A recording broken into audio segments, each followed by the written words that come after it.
Hey, everybody, welcome to interview number 21 of the My Dramatic Relationship with a Narcissist series here on the Debsterism channel.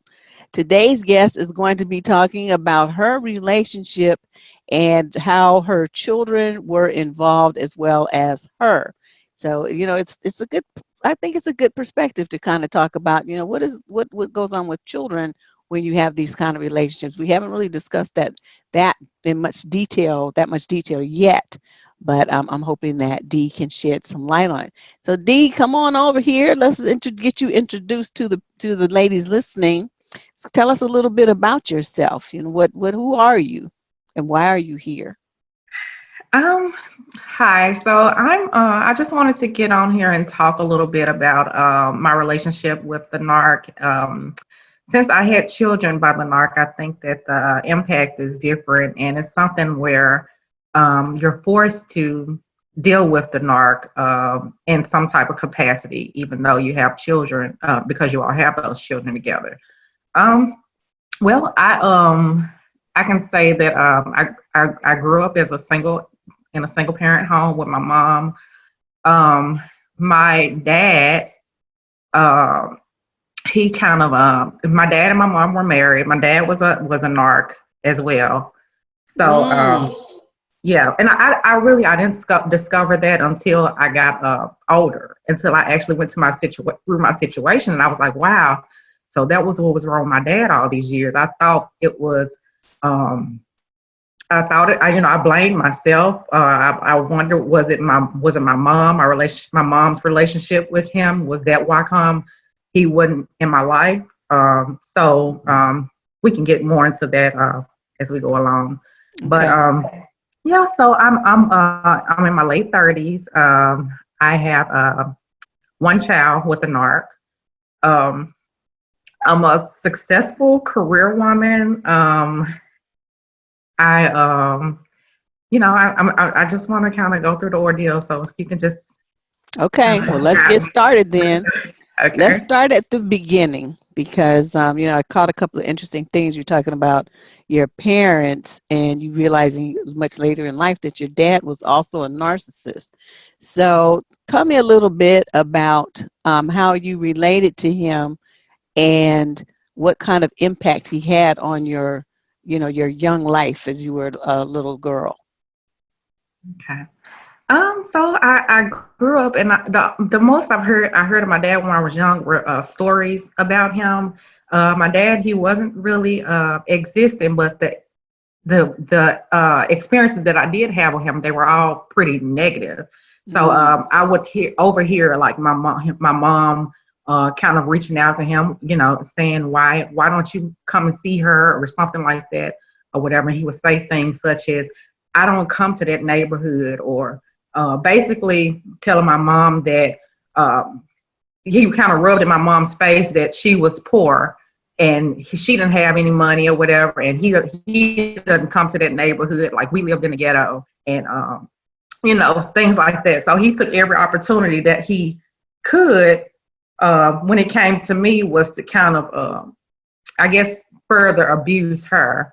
Which I didn't understand that until like much later, like I said. right. Um, so he wasn't really he wasn't really existing. But the times the thing I didn't understand about my mom was my mom always uh, kind of uh, tried to get establish a relationship with me and him. She would always try to say, well, that's still your dad at the end of the day. Khadija, and I don't know why your dad's acting like this. And I think that was kind of like her delusion of her not understanding what was happening to her and what he was doing to her, and she kind of tried to push their relationship. And I feel like, if my mom, maybe she would have been tried so hard to kind of push their relationship with me and him, I wouldn't have felt so rejected the way that I did, because every time the more she would push me towards him, he'll act as if he was accepting, but he would use those opportunities, like when I would go over his house, to like kind of throw his what he has in my face, or what I don't have, like I was the poor Oh, child. what a jerk. Yeah, I Okay. was the poor child, privileged to be able to come and enjoy what him and his new children have. So it was like my dad. My dad and my mom. They have not the same name, but all pretty much the same. Pretty like just like a letter off. They have the same name. So he ended up having a child with the new wife. He named his child after me. So me and my sister, we have the same name. It was like a game, a never-ending game. And one thing about these men that I noticed is that they are extremely childish. I mean, it's like being with a 3-year-old. And Mm-hmm. everything that he did, now I see that it was intentional. So it was like, okay, well, I'm gonna give me a. She's not going to since she's I guess he wanted to control, I guess. And he was like he got a new wife. The new wife looked so much like my mom. Both of them are like light skinned, kind of look so much alike. He got the wife, he got the kids, he named his new child that he got on her, and he kind of triangulated the situation. So that's what I remember growing up with them. Oh It was boy, what a mess. yes, and so just say my name is D, my sister's name is C. It's like it's just really it's kind of crazy. So when I All of was that to get younger, back at your mother. all of that to get back at my mom. So when I was and the things that I would hear from my dad was he would say things like, your mom is crazy and this and that or whatever, and your mom, she liked to fight and this and that or whatever. So I kind of was like, well, maybe it's because my mom was so difficult that was why come the relationship didn't work out and this and that or whatever. So when I started understanding that it was more so that, like, just say for instance, he would like I remember a story where my mom was telling me that my dad had spit in her face. And of course, when someone spits in your face, you tend to react. My dad, he told me the same story. He never mentioned that he spit in her face. It's just more that, oh, your mom, she did this, or she crazy. She tried to hit me with this or this and that or whatever. When in actuality, he provoked the whole situation. But it's like I can trigger a reaction from you. So in some kind of way, he would he would trigger that reaction. He'll do something to you, and then it's like he'll make you look crazy. You're the crazy person. Mm-hmm. So it was just Wow. a never-ending thing. My dad and his mom, my grandmother. The dynamic between them was just kind of like both of them were kind of like involved in my mom. So when my mom got pregnant with me, she was 16. My dad, he had lied about his age. He had back then, I guess he was able to get his birth certificate changed or something like that. He was actually 25. That's what they came to find out later on. That he was actually 25. He had manipulated my mom so much that he had my mom thinking that she had got accepted into college and out of town, and he convinced my mom and my grandparents on my mom's side. I never understood how in the world they would signed off for my mom to get married at such a young age, because she got married at 17. I said he had to be very, very convincing, because I know the way my grandparents are. He had convinced her that she had got accepted into college up north, and she had all this stuff going. So he ended up, my mom, all of that was a lie. She ended up marrying this man. She ended up leaving and going up north, and she was just baffled at how he had convinced her. She just didn't understand it. So he had lied like the whole thing. He lied and manipulated her good, had her convinced even my mom's family or whatever. He had changed his birth certificate, and his mom was involved behind the scenes as well. So his Wow. What? mom, That's like what criminal fraud. That's yeah, terrible. it was. And at the time, my mom, she never mentioned it to me like that. But then I was like, well, did he do all this because he know he got her pregnant and he was like too old and he should have been behind bars, or I don't know. So, now to this day, I still try to kind of work out that scenario in my head, trying to understand why my mom is deceased. She just passed not long ago. So I can't talk to her about what I realize now. Mm-hmm. So He at one point my dad had kidnapped me. My dad's mom, my mom had sent me after the divorce and they broke up. Of course, like I said, my mom still wanted a relationship with wanted me to have a relationship with my dad or whatever. He had her feeling, you know. So she ended up sending me up north to visit his mother, because she, he tried to make it seem as if she didn't want him to see his child or this and that or whatever. She was like, no, that's not the case. So she ended up sending me up north to visit his mom or whatever. His mom got Now, me how up. old were you when this happened? Do you I remember? was a baby. I was a baby when this happened. So I Okay. probably, yeah, so I was under 2.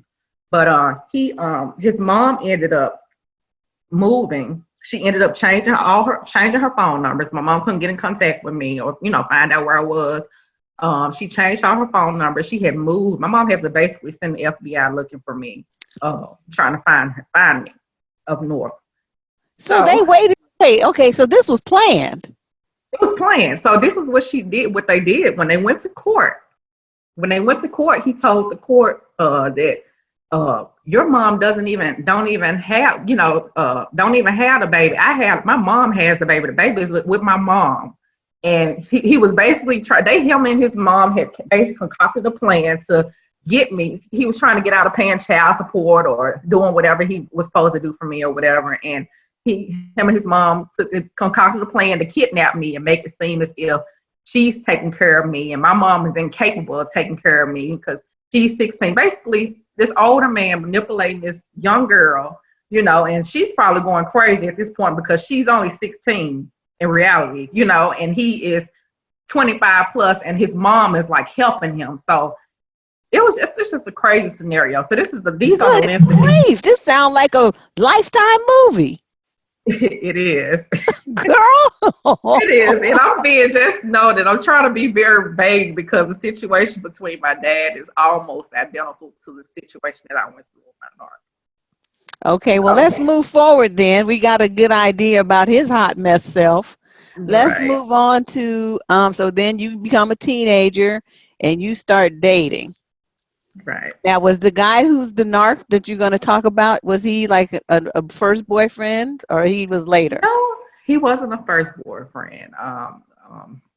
I started dating. My mom, she talked to me about guys, but she would say things more so like she talked to me about guys and she would say that be careful and don't get pregnant and don't do this and don't do that or whatever. I did the opposite. Oh, So I yeah, so I ended up I had a child at 20, my first child at 20.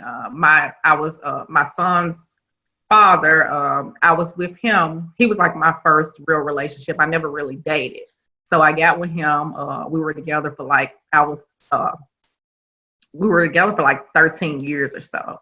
oh And wow. yeah, we were together for a long time. And we ended up getting married. So I was married to my first child's father, and then, but I should have. My first child's father, he wasn't. I went through things with him, but he wasn't what I would consider a narc. I think that it was just more so we were together so young, and we never had time to really grow up, and we just kind of jumped into something at a young age. And so like toward the end of that relationship, I ended up filing for divorce and everything. He was cheating and whatnot. So but we still, him and I, we still kind of remain cordial to this day. It wasn't like a messy situation like what I'm dealing with. Even though I went through a divorce and everything, it was nothing like what I dealt with the narc.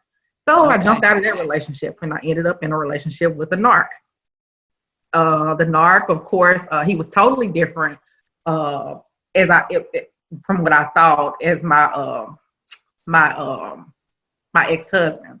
My ex-husband, he wasn't very good at, he struggled with jobs and things like that. He wasn't financially much mature or established or anything like that. So that was like one of our struggles during our marriage. So the narc came in. He was everything that the ex-husband wasn't. The ex-husband wasn't. Well, he pretended to be everything that the ex-husband wasn't. He ended up. He was an older guy. So that kind of intrigued me that I was with an older guy that and he was more of the provider type.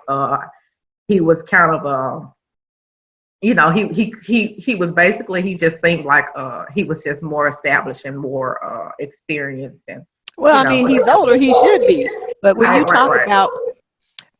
about older, what kind of age range are we talking about? 5 years, 10 years?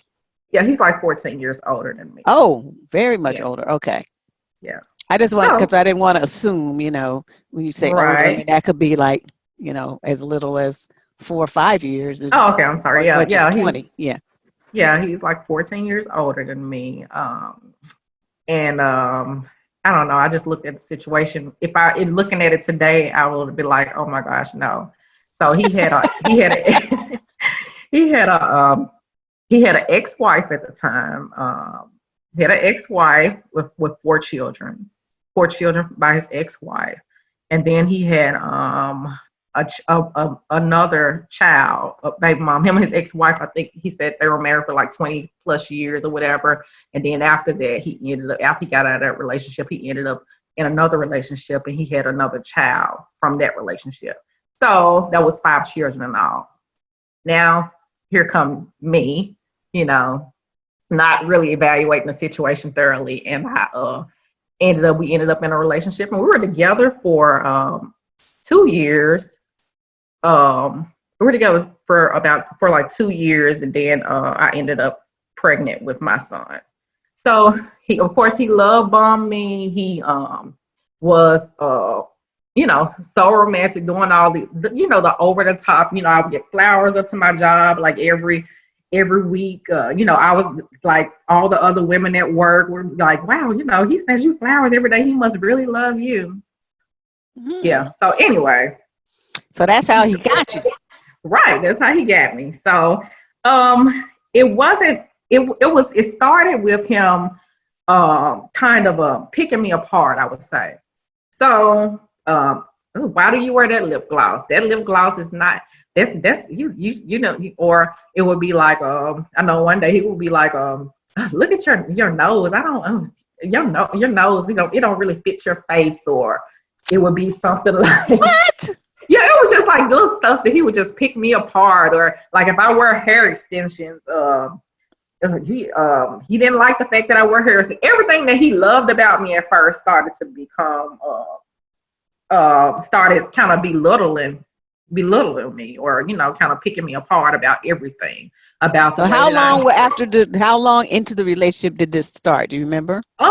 This started early on, but I didn't see it for what it was then. But my friends, when I go back to them now, when I would go back to them, they would be like, what do you, because I started, I guess, internalizing the things. So I would go back to I'm like, girl, do you know he said this about my hair or this and that or whatever? And my friends, I'd be glad when you get rid of him. He getting on my nerves. Ain't nothing wrong with your hair and this and that or whatever. I didn't see it for what it was then, but he would just constantly start picking me apart. And then when I would confront him about it, and I would say things like, I always felt like I could defend myself,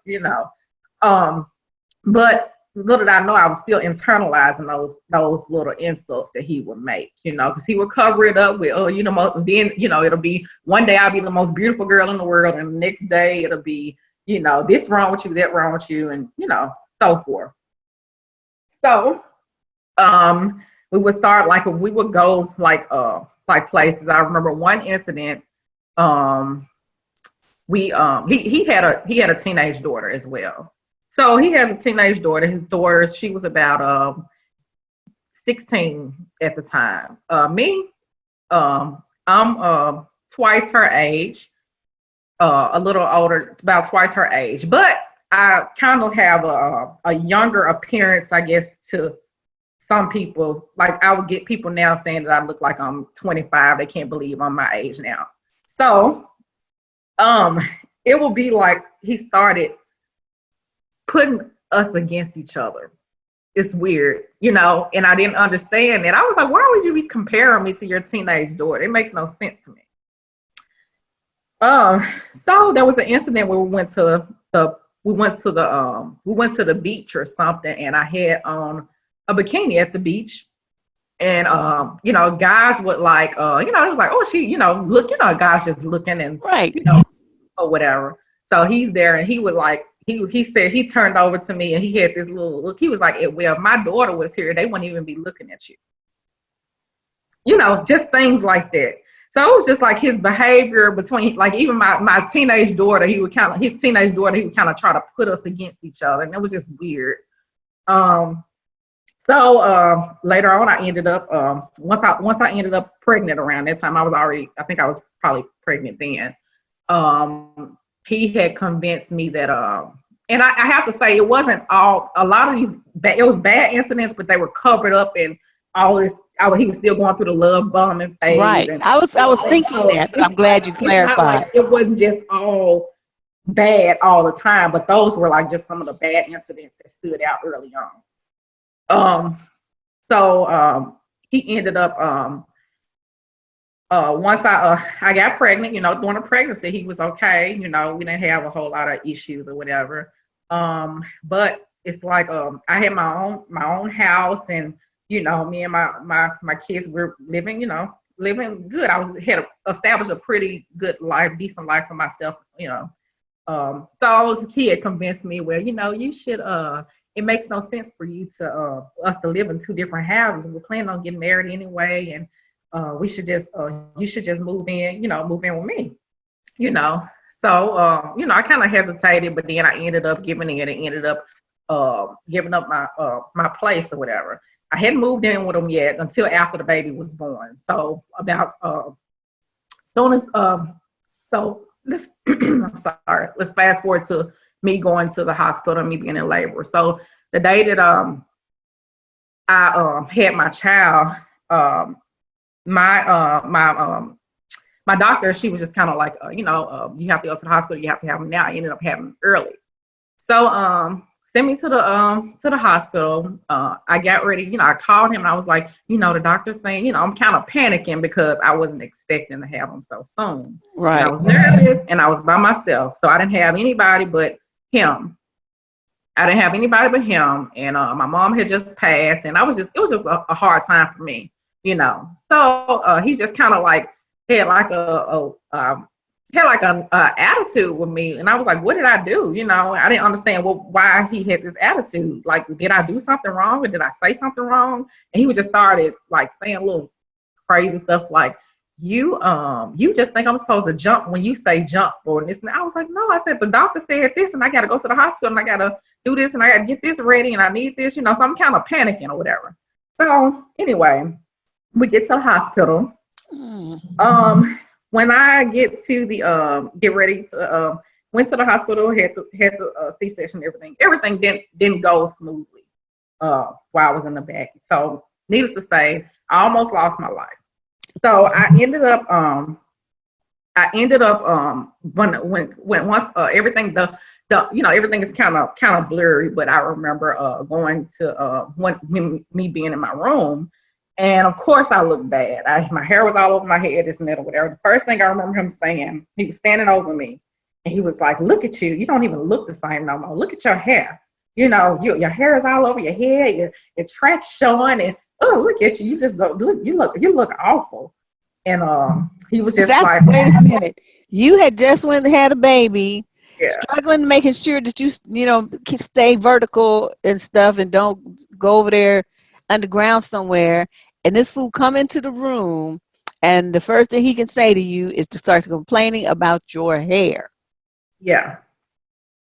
So that's the first thing I remember him saying. Wow. So I was already just kind of out of it. I was still scared because I wasn't just really out of the woods yet with my health. I ended up he kind of just kept saying little negative things towards me, and he had this little standoffish attitude, and I didn't understand, like, I had just given birth to a child. It was supposed to be a wonderful experience. So I thought, but he made that day just horrible. I ended up later on that night, I think, no, I asked him if he could bring me something to eat or something like that or whatever. And he was like, he got something to do. He can't just stop doing what he needs to do to bring me something to eat. And so he was just like, he was just mean, you know? And so I was like, okay. So I was like, I kept trying to figure out, like, did I do something to him or what's wrong with him? I didn't understand. He had did like a 360 that day. And anyway, so later on that day, I remember him being back at the hospital. It was dark in the room. And he had the baby was crying. I had just had a C-section. And he started with the, talking like crazy. I was like, can you help me? I said, can you get him, please? He would say something like, the baby is nothing but 6 pounds. You can't get him. He's just 6 pounds, So I was already, I didn't understand what was going on with him and why he was acting like that. I'm sitting up here trying to slide out of bed and get the baby. I just had a C-section. The nurse walked in the room and she was like, no, what is wrong with you? What are you doing? And I get back into the bed. It was just like he was just awful to me for no reason. And like his whole demeanor had changed, his posture. I mean, if you're not a spiritual person, I promise you, but this man, it was like a demon was in him or something. He was just different. His whole posture was different, just a whole different person. So, of course, I was confused, just confused or whatever, to the point where I was like, I finally, one of my family members did show up, and I was like, I don't want him back up here. I don't want him back up here. I said, I don't know what's wrong with him, but I don't want him back up here. I was like, I was just confused, So after that, I don't remember him coming back around until like 2 weeks after the baby. I think a lot of women don't understand that when you're in the hospital, if anybody, and it doesn't even matter if it's the father of the child, is bothering you, security will keep them out because you are there. Your health, especially in the situation you were in, is the top priority. So if he came anywhere near the building, they knew he's not supposed to be in there. He's not going to get in. So I'm glad you took that step. Yeah. So fast forward to when I got back home, I probably didn't see him for like 2 weeks or so. I didn't call or anything. I was still confused about what happened. So he finally calls me about 2 weeks into it or whatever. He convinced me that everything that happened in the hospital, he didn't convince me because I'm still confused. Like, I know what happened. And he's sitting here telling me that it wasn't like that. And that's just the way that I took it. So, of course, my reality, just basically just gaslighting me. Mm-hmm. My reality is not what happened. It's just the way that I interpreted things. Maybe it's because I had went through so much and the labor and everything was going on around me. I just confused it, and that wasn't how he was acting. It was me. Okay. So anyway, I had already gave up my place, and I was supposed to be moving within 2 weeks. During those 2 weeks, I was already kind of looking. I was like, no, I can't move in with him. I'm looking for a place. So anyway, he ended up changing all that, and convinced me to move in with him anyway. So I moved in. From the moment I moved in, I felt like I was walking on, like, that was one of the first things I remember saying to him. I feel like I'm walking on eggshells. Like if I would put it would be anything, like the glasses in the cabinet. If I would put them face up, he want them face down. It would just be anything, like about the dishes, about the kitchen, or how I did things versus the way he want me to do things. Just controlling. Like I told myself, I feel like I'm walking on eggshells and this and that or whatever. So, later on, it was just more so like he had already, he said things like I realized that his relationship with his ex-wife, like he would say that he had custody of his kids and this and that. So I kind of saw that. I was like, well, he's a good father. He has custody of his kids. What man would get custody? When a man get custody of their kids, you kind of assume that, okay, well, he's a good father, or he wants to take on the role of a father and this and that or whatever. I would kind of ease on into the situation with me and my children. So he So now you're like at the house with him, and you have a newborn baby and your older child. yeah, and my older child.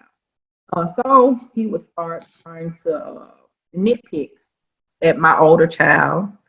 My oldest son, I would bring up things like it would be like small things. My oldest child, he's very like one of the most well-behaved children. I'm not just saying that. I would get like compliments and letters and recommendations from the teachers and stuff because they were like, he's so, he's just so well mannered and so polite. He's just a different child. He kind of has a slight mental developmental delay or whatever. So he just he stands out, but he's a very sweet child.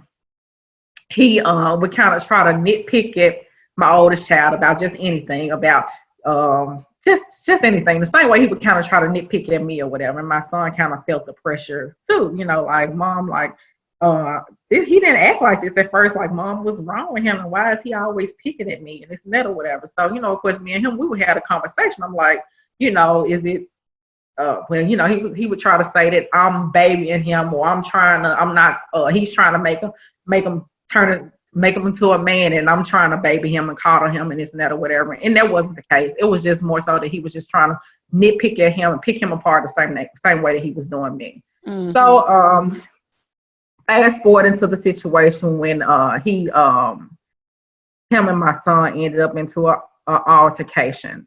His daughter, she was there, and the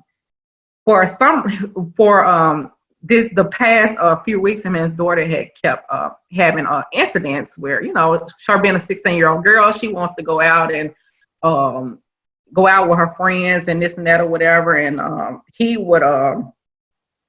didn't like that, so he would they had altercations back and forth about little issues with them, and it had got to a point where he was whooping her, a 16-year-old girl. Yeah, and so this is the thing. This is what got me there. I was like, I don't, I didn't get involved at first because I was like, okay, I don't know, this that's his child or whatever. Let me kind of stay out of it. But then it had got to a point where I overheard him whooping her, and he was, well, I don't want to get into that part, but the way that he was whooping her, I thought it was inappropriate. It was very inappropriate. Her being a 16-year-old girl. And I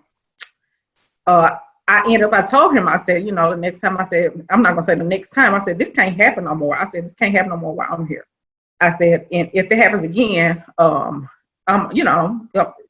this is not going to happen while I'm here. So anyway, the next time it happened again, and the police ended up being called.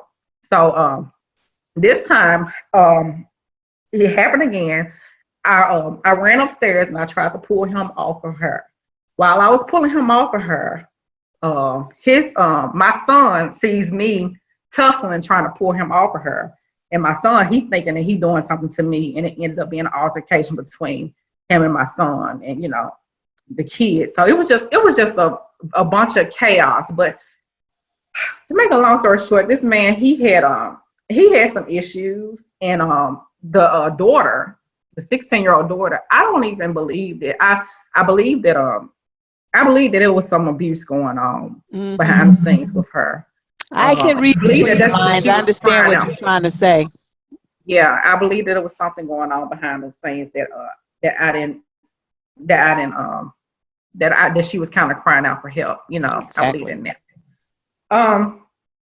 So fast forward, I ended up telling him eventually. It went right after. I didn't leave right afterwards, so I'm not going to even say that. But it was like a little while, so not too long later, I told him that our relationship is not going to work out. I said, look, I said, when this, I think we just need to kind of go. We need to go ahead and go our separate ways or whatever. So he kind of looked at me. He didn't say much, but he just kind of looked at me or whatever. Like, go our separate ways. I was like, yeah. I said, I think we need to go our separate ways. So I had went out of town to work. I had went out of town for work, and when I came back, he had moved all his things out of the house I'm sorry, we had moved again between that and in that situation. We had moved out of his house and into an apartment out of town. So at this point, he had moved all his things out of the house or whatever. So basically, he had called me on the phone while he was out of town at work, and he was like, look, this situation, basically repeating every single thing that I said to him, repeating it to me or whatever. This situation's not going to work out. And I was like, I said, okay. I said, I think I just told you that. He was like, no, you didn't tell me that. I said it first. I said, okay, whatever. So anyway, he had moved this stuff out or whatever. It was fine. So, once he left or whatever, I was like, okay, so it was peaceful. Of course, I didn't call him or anything. He constantly calling me. And then I find out later on that he had a tracking device on my vehicle. So like everywhere I would go, like he would start showing up in like the places that I went or whatever. I was like, okay, I said, something's going on. I said, he must have a tracking device on my vehicle. I had took my car to a place or whatever, and I had a guy look in my car, and he ended up finding that he had put a tracking device on my vehicle. So he had been following me around. He left me, but he's still following me around. I didn't understand that or whatever. So I ended up he had got so bad, so I had ended up putting having to put a restraining order on him. So then it went to, you won't let me see my kids. You won't let me see my child, and this and that or whatever. I was like, I will let you see your child, but every time I try to make arrangements for you to get him, you always he would just it would just be going in circles or whatever. It wasn't really about him. It was really about trying to create chaos and confusion with me. For you, right?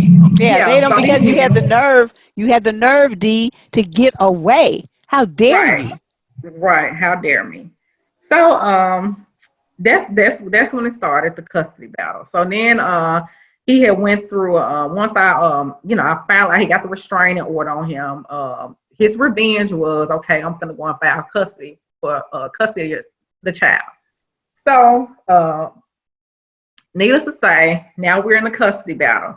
He had already did this thing. He had created this scenario to where he had created this scenario to say that, let me mention, right after me and him broke up, right after he left, 9 days later, he supposedly he had got married, okay, to somebody else. So we go to the courts or whatever, and they tell him that I'm I'm supposed to be the bitter ex. He's married, and because he left me and he got married, I don't want him to see his child. So he had created this whole scenario. He going back and forth in court about basically nothing, because I honestly, when I say I didn't care about her or whatever he had going on with whoever, I didn't. I don't know why. That didn't make me. When I realized he was crazy, when I realized he was crazy, I really did. Then the thrill was gone, for me, because I was like, wow. I said, he's extremely childish. He had did the first thing the things he came for was like trying to make me lose my job.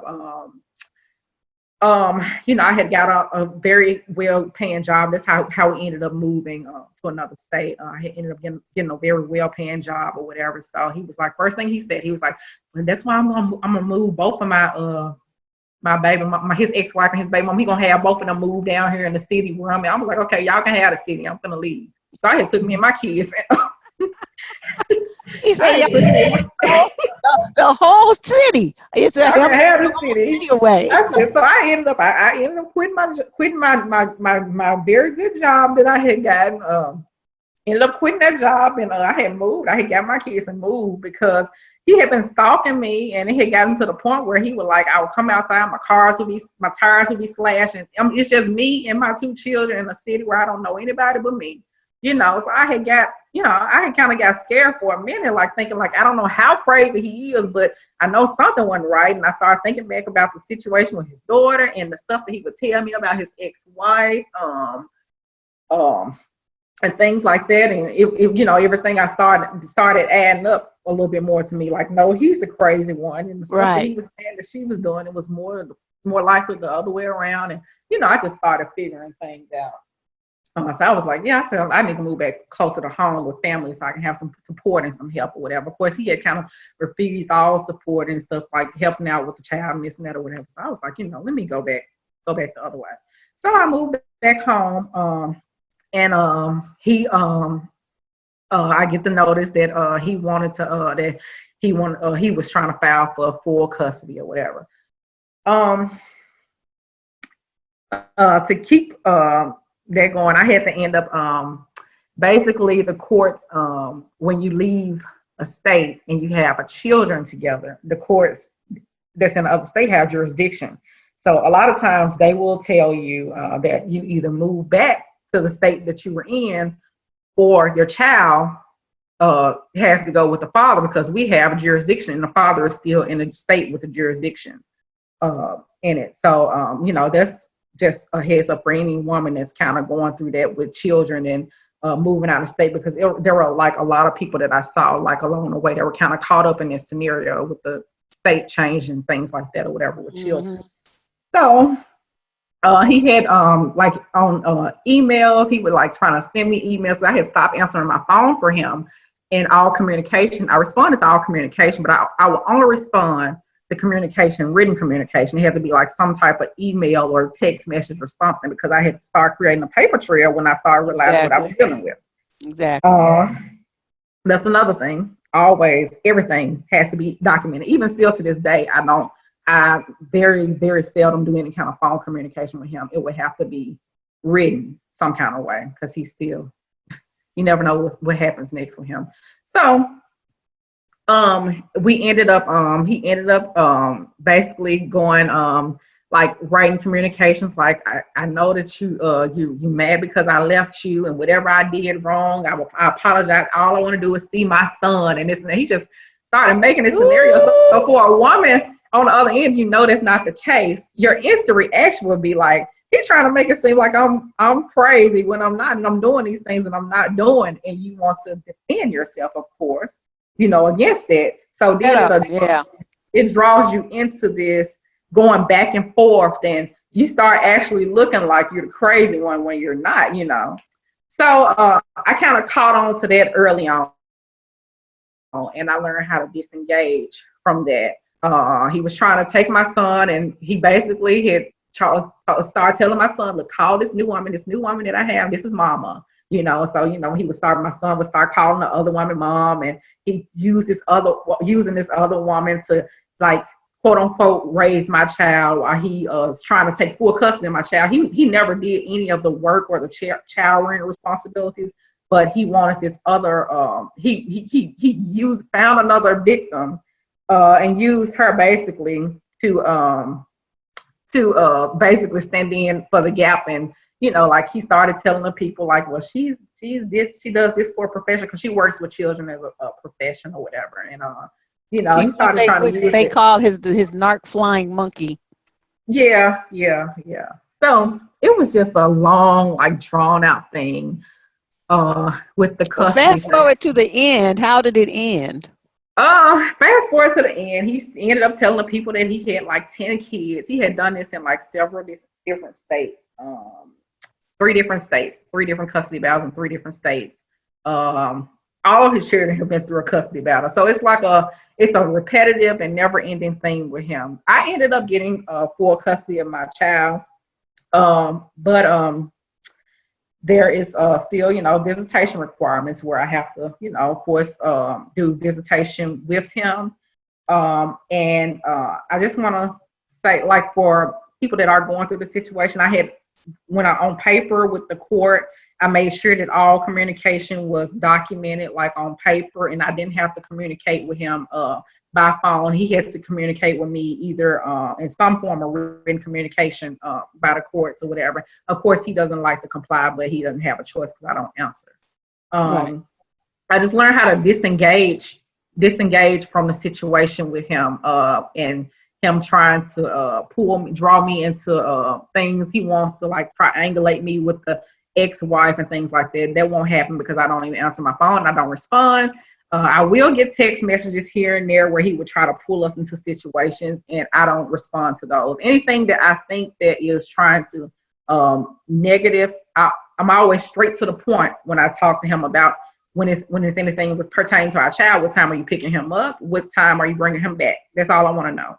I don't need to know anything else in between. you know, it's you know, it's just the it's just one of those things. But anyway, I ended up getting full custody after over a year, dealing with this for over a year and a half. But like for other people and like people that have children with these types of men, and they love chaos. So it's always some type of chaos going on, and they trying to draw you into something or draw the other person into something, and it's like, you know. So now, anyway, so he's the new wife's problem now. I just learned how to disengage from him. I just learn how to disengage from him, and just basically learn how to respond, not react, and not get drawn into his you know, his issues. So How let's many see. years is it? Because gotta be till the kid is 18 and you don't have to be bothered. Well, actually, I mean, by the age of 16, they really pretty much, can make their own decisions about if they want to go visit or not anyway. Yeah, he's under 5, so we have a while. So, Okay. you know, I'm still kind of caught up in you know, in this situation. I'll be caught up in this situation for a while. However, just to maintain my sanity, those boundaries that were put in place, and even with the court and me, you know, some people think that, well, I have to communicate with him and I have to do this because I have children. You really have to realize that you're not dealing with a same person, a same parent, and it's going to take more out of you to constantly keep reacting to everything that he tries to draw you into, than it would if you just disengage, period, you know. So, So, you Dee, know, what about the aspect of what kind of impact do you think he's going to be trying to have on your son as the son gets older? um I absolutely think that he's going to try to have a negative impact, and which he does. He works on him now, you know, trying to manipulate him into thinking that you know, my son, he'll come home, he'll say, I don't like mommy anymore, I just like daddy. You know, it'll be things like he would he'll pick up language from him. But I think that I just have to counteract that with you know, just makes basically just constantly instilling in him, you know, mommy loves you, you know, this and that or whatever. And he's with me most of the time since I have sole custody. So he gets more exposure to me. So I just kind of counteract that. I don't speak negatively about his dad. I think that that's something that he'll see, and he'll kind of see as he get older. But right now, by him seeing him so young, it's not a good thing to do. Right. I Yeah, think that the thing is parent that, usually comes when they become about 8, 9 years old. right. That kind of stuff. Right, but I think that when you start trying to counteract that with saying your dad is this and your dad is that, and he don't listen to, I think that'll kind of confuse them, because then when they're seeing that you're caught up in the chaos with the dad, I don't want to be caught up in that kind of chaos. He'll see that, well, she doesn't talk about daddy, but daddy always talks about mommy, and daddy always sees, you know. So I kind of just don't deal with that period right now. Mm-hmm. So we'll see as he gets older how that pans out. But you know, right now I think that I'm doing pretty good with dealing with him. And as crazy as he is, and I figured out about the last scenarios with the other children's moms, he had them under so much control to where they couldn't move, they had to live like they had to live within a certain distance, because he had it to where they could have he'll have the child 50% of the time, and she'll have the child 50% of the time. So he'll be with him one week and he'll be with her the next week. So he would have to constantly interact with them, and it was a mess. So that was the kind of same kind of arrangement he was trying to do with me, because it was a means for him to control you, to keep you grounded to where you can't move on. You know, Yep. he's constantly in your face. So thankfully I left when I did. So yeah. Well, So good I job. think yeah. Well, and before we close this out, I want to give you an opportunity to, kind of sum things up. What are your words of wisdom for women who may be in that similar situation and looking at having children with a heavy narc? Because dude You know, there's different Right. ranges on Right. the scale. He's way at the other end. He's like sounds like one of the worst cases that I've heard about in a long time. Yeah. So what advice do you have for women who might find themselves in a similar situation? Um, well, I would say in the beginning, to these type of men, they like I said, they love to pick you apart. So just beware of any kind of man that's constantly trying to belittle you, flatter you at the same time, but then belittle you at the same time, like picking you apart or whatever. That was like one of the biggest one of the things that started it. But as far as like after you have children with one of these men and you discover that they're like this, like I said, just be prepared to disengage. It's not the ideal parenting situation, but it works because regardless of the fact you're going to have to keep your sanity and you don't want to. A lot of people they mess up, and a lot of women have lost their children in custody, child custody courts because they end up reacting. So they end up looking like the crazy one in court. And when I tell you the courts don't care about any of the stuff, you're saying they're narcissists or you're saying this, the courts do not care about any of that. So you have to leave all of that, all of those things and all of those feelings, you have to leave them behind the scenes. You have to let them see it on their own, and a lot of times they don't see it because when it's all said and done, regardless if he's a narcissist or not, that's still the child's father. So this is how the courts look at it. So regardless of how crazy he is and whatever he is, that's who you chose. That's what I was told by the courts. That's who you chose to be your Whoa. child's father. So at the end of the day, they all they care about is how they respond legally to it. So the thing is just be sure that you learn how to disengage from the foolishness. Like when he starts, only deal with him on that person on a necessary basis. Say what needs to be said, nothing more. Don't basically just watch how you respond to these things. That person they are very good at trying to pull you into situations where you react. They might insult you, or they might say something about your parenting skills, or they might try to say that you're this and you're that. Don't respond to those things. Don't respond to those things. You have to keep everything short, and you have to be the mature person at all times because they're children, and they're going to be Right. children. Be You the have to mature stay in person. control of your emotions. Yeah. The Yeah. number So one yeah, thing and I be that's trying to the biggest. preach. Yeah, that's the biggest thing I say is take your emotions out of it. Take your emotions out because it's really tough, especially, like I said, when you have children, but you have to keep those emotions in check because the courts see that. And I know of women who have lost their children in court, not because they were bad parents, but because the way that they reacted and responded to the things that the narc would do. And the narc, they take great satisfaction in getting a response out of you. So if you think Mm. about it like that, and think about the fact that this will be satisfying to him if I respond to this, because he wants chaos. He wants to engage me into chaos with him. So when you think about it like that, I don't give him the satisfaction. So, that's my advice to women. Good job. Good job, D. That is an excellent, and this what you were discussing. So happy that you wrote in because this is something that happens to a lot of women. But if out of the 20 stories that we've had so far, no one has actually talked about this particular aspect of dealing with a narcissism, or narcissist rather. So I want to thank you because this happens all over. Just you pointed out, how many women are in court just dealing with narcs, and I think it was something very, very, very important to discuss. And this is actually, I'm like a firm believer in abortion. I just Mhm. like there's a lot of women, you were married to your dude, but these guys, I don't know. I just couldn't be bothered. I wouldn't want no ties to him whatsoever. I want him no tools to use me. I want to move to France. I'm Right. out. To, Yeah. to get away from deuces. And I'm on the first thing smoking up out of here to get away. Put a lot of space between you and them so they can't really get to you. Yeah. But ooh, girl. Well, Yeah. once again, I want to thank you for sharing your story with us here on the channel.